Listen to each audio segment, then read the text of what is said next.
मंजिल मिले या न मिले यह तो किस्मत की बात है, लेकिन हम कोशिश ही न करें यह गलत बात है। नमस्कार प्रिय दर्शकों, मैं हूं पंडित उज्जवल प्रकाश झा। हमारे इस YouTube चैनल पंचानन ज्योतिष पर आप सभी दर्शकों का बहुत बहुत स्वागत, बहुत बहुत अभिनंदन। दर्शकों, आज इस कार्यक्रम में हम बात करेंगे राहु केतु का हमारे जीवन पर अशुभ प्रभाव कैसे डालते हैं। जन्म कुंडली में कहाँ रहने से यह अशुभ प्रभाव हमारे ऊपर डालेंगे, इन्हीं विषयों पर हम बात करेंगे। दर्शकों, यदि अनायास बार बार मेहनत करने के बाद भी आपको सफलता नहीं मिल रहा हो, मन में हमेशा भय चिंता बना रहा हो और अपनों से हमेशा दूरी बनता जा रहा हो, आप यदि अच्छा करते हैं उसका भी आपका परिणाम बुरा मिल रहा हो, तो यह जानिए कि आपकी जन्म कुंडली में राहु और केतु अशुभ परिणाम दे रहे हैं। इस कार्यक्रम में हम यही बात करेंगे कि राहु और केतु का अशुभ परिणाम से कैसे छुटकारा पाएं और इसको कैसे पहचानें और इसका क्या लक्षण है। दर्शकों, राहु केतु छाया ग्रह माने जाते हैं। भौतिक संसार में इनका कहीं भी अपना अस्तित्व नहीं है, लेकिन हमारे शास्त्र में यह वर्णित है कि राहु केतु ग्रह हैं, नवग्रह में इनका स्थान है।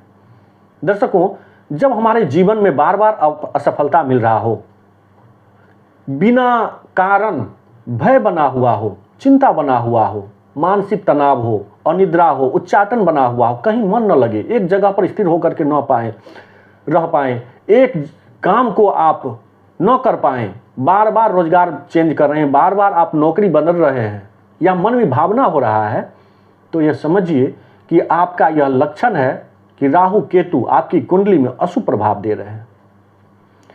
अब यह छाया ग्रह होते हैं, भ्रम के कारक होते हैं, तो मन में तो भ्रमित होगा ही।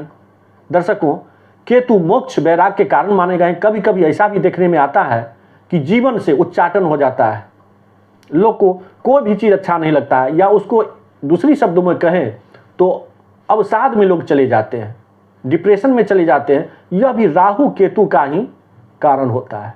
जन्म कुंडली के अनुसार यदि राहु केतु आपके लग्न में बैठे हुए हों, क्योंकि अगर राहु लग्न में बैठेंगे तो केतु की दृष्टि आएगी, अगर केतु बैठे हुए हैं आपके लग्न में तो राहु की दृष्टि आएगी। इस तरह से एक दूसरे का प्रभाव पड़ने से लग्न क्या होता है, यह स्वास्थ्य, आचार विचार व्यवहार आपका, यह लग्न जो होता है उसको हम देखते हैं, आचार विचार स्वभाव को देखते हैं, स्वास्थ्य को देखते हैं। और वहाँ अगर आपको राहु केतु बैठे हुए हों तो यह परेशानी निश्चित तौर पर आपके कुंडली में देखी जाएगी और आपको जीवन में यह घटित होगा।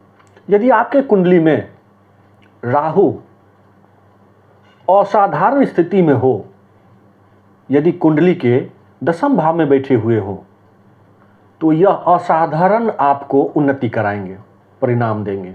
वहीं आपके त्रिक भाव में हो, 6, 8, 12 में बैठे हुए हो, तो यह लंबी बीमारी का सूचक होता है। बार बार असफलता, बार बार जीवन में आपको कामयाबी हासिल न होना, यह दृष्टिगत होता है। अब राहु से बनने वाले कुछ योग हैं, जैसे काल सर्प दोष हो गया, गुरु चंडाल योग हो गया। गुरु और राहु एक साथ बैठ गए कुंडली में तो गुरु चंडाल योग होता है। ऐसे लोगों को वैवाहिक जीवन अत्यंत संघर्षपूर्ण होता है।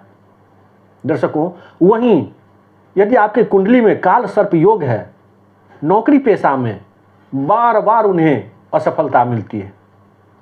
दर्शकों, यह राहु केतु आपको इस जगह बैठने से काफ़ी परेशानी उत्पन्न करते हैं और इसलिए जीवन में उनको बहुत संघर्ष का सामना करना पड़ता है। दर्शकों, अब राहु केतु को शांत करने के लिए कुछ उपाय हैं। यदि आपके कुंडली में अशुभ भाव में है राहु केतु, तो माता दुर्गा का आराधना कीजिए, शिव जी की आराधना कीजिए, रुद्राभिषेक अवश्य कीजिए। आप गरीब लोगों को अन्न वस्त्र का जो भी सहायता लेने वाले हैं, ज़रूरतमंद है, उनको अवश्य आप दान कीजिए।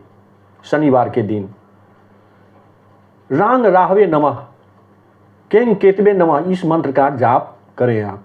इससे राहु और केतु जनित जो कुछ भी दुष्परिणाम है आपके कुंडली में, उससे छुटकारा अवश्य मिलेगी। इन्हीं शब्दों के साथ इस कार्यक्रम को अब हम यहीं विराम देते हैं। आशा करता हूं कि यह कार्यक्रम आपको पसंद आया होगा। मेरे कहने समझाने का तरीका यदि आपको सार्थक लगा हो तो कृपया अपना प्यार भरा लाइक कमेंट जरूर कीजिएगा। और हाँ, यदि चैनल को अभी तक आपने सब्सक्राइब नहीं किए हैं तो चैनल को भी सब्सक्राइब जरूर कीजिएगा। फिर मिलेंगे एक नए कार्यक्रम में नए वीडियो के साथ, तब तक के लिए आज्ञा दीजिए। जय जय सिया राम।